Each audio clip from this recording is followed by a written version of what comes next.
साथियों, आप सुन रहे हैं प्रोग्राम लिटिल लाइब्रेरी, आपका मनपसंद प्रोग्राम। जी हाँ, जिसे होस्ट करते हैं बच्चे। और आज हमारे स्टूडियो में एक नन्ही प्यारी आरजे हैं जो कि 10 साल की हैं। उनका नाम है समृद्धि मिरी और वो लेकर आ रही हैं आपके लिए एक बेहद प्रेरणादायी कहानी अपनी सुरीली और मीठी आवाज में। और हाँ साथियों, हम आपको बता दें कि बिना किताब देखे समृद्धि ये कहानी पाठ कर रही हैं। तो चलिए सुनते हैं प्यारी जूनियर आरजे समृद्धि मिरी को। मेरा नाम समृद्धि मिरी है। मैं कक्षा 4 में पढ़ती हूँ। मेरे स्कूल का नाम PM श्री सजेस बरमकेला है और आज मैं आपको कहानी सुनाने वाली हूँ।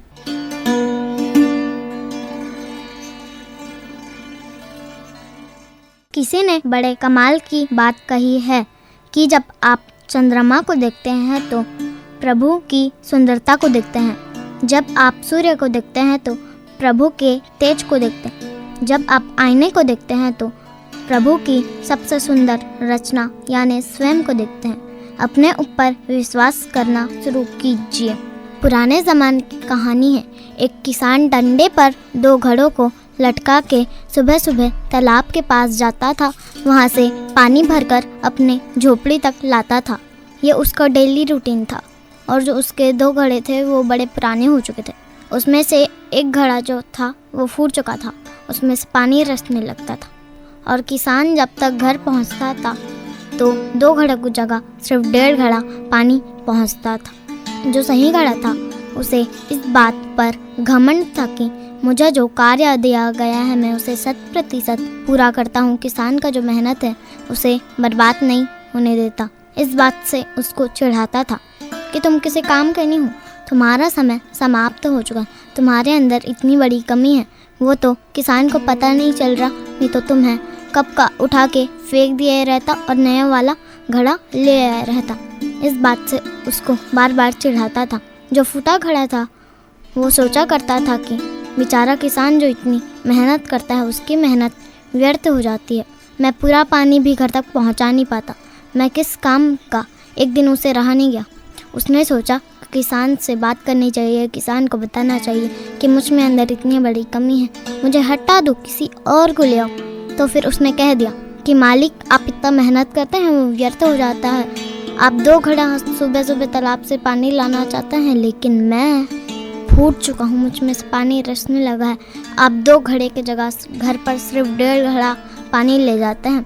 अब समय आ गया मालिक कि आप मुझे छोड़ दें, मेरी जगह किसी नए घड़े को ले आए। आपसे दूर होके बुरा तो लगेगा, लेकिन समय आ गया तो आ गया। किसान ने कहा, उदास नहीं होते, मन छोटा नहीं करते। कल सुबह जब हम फिर से आएंगे तो वापसी में सुंदर सुंदर फूल दिखेंगे।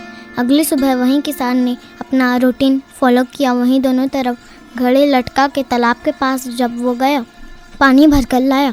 जो फूटा घड़ा था उसने देखा कि सुंदर सुंदर फूल हैं रास्ते में।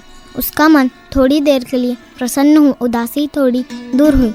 जब झोपड़ी में आए किसान ने दोनों घड़े को रखा। फूटे घड़े से पूछा कि बताओ कैसा लगा आज। फूटे घड़े ने कहा, मन थोड़ा ठीक है, रास्ते में तो बड़ा अच्छा लगा, मन प्रसन्न हुआ, सुंदर सुंदर फूल देखने को मिले, लेकिन फिर उदास हो गया। आप 2 घड़ा पानी भर कर लाए थे, वो आधा ही रह गया। आपकी मेहनत फिर से 1.5 हो गई, 2 नहीं रह पाई। किसान ने कहा, अरे तुम भूल गए, शायद तुम्हारा ध्यान उधर नहीं था। जो सुंदर सुंदर फूल थे सिर्फ तुम्हारी ही तरफ थे। दूसरी तरफ जो सही घड़ा था उस तरफ कोई फूल नहीं थे, सिर्फ तुम्हारी तरफ थे। पता है क्यों? मुझे बहुत पहले समय से ही पता था कि तुम फूट चुके हो, तुम्हारे अंदर से पानी रिसने लगा है। तो फिर मैंने क्या किया, बाजार गया, वहाँ से बीज लाया और पूरे रास्ते में जब हम तालाब से झोपड़ी तक आते हैं, घर तक आते हैं, पूरे रास्ते में उन बीजों को बो दिया और तुम में से पानी रिसता चला गया। तुम उन बीजों को सिंकते हुए पौधे बन गए।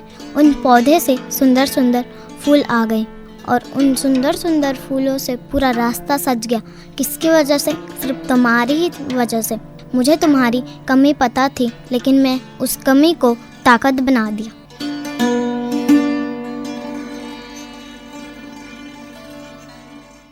तो दोस्तों, इस कहानी से हमें ये सीख मिलती है कि इस दुनिया में कोई सर्वगुण संपन्न नहीं होता, कमियां सब में होती है, लेकिन अपनी कमियों पर काम करना शुरू कीजिए, उसे ताकत बना लीजिए। जैसे हैं, खुद को स्वीकारना शुरू कीजिए, कमी है भी तो उसे सुधार कर आगे बढ़िए और अपने जीवन को सुधारने पर ध्यान लगाइए। धन्यवाद।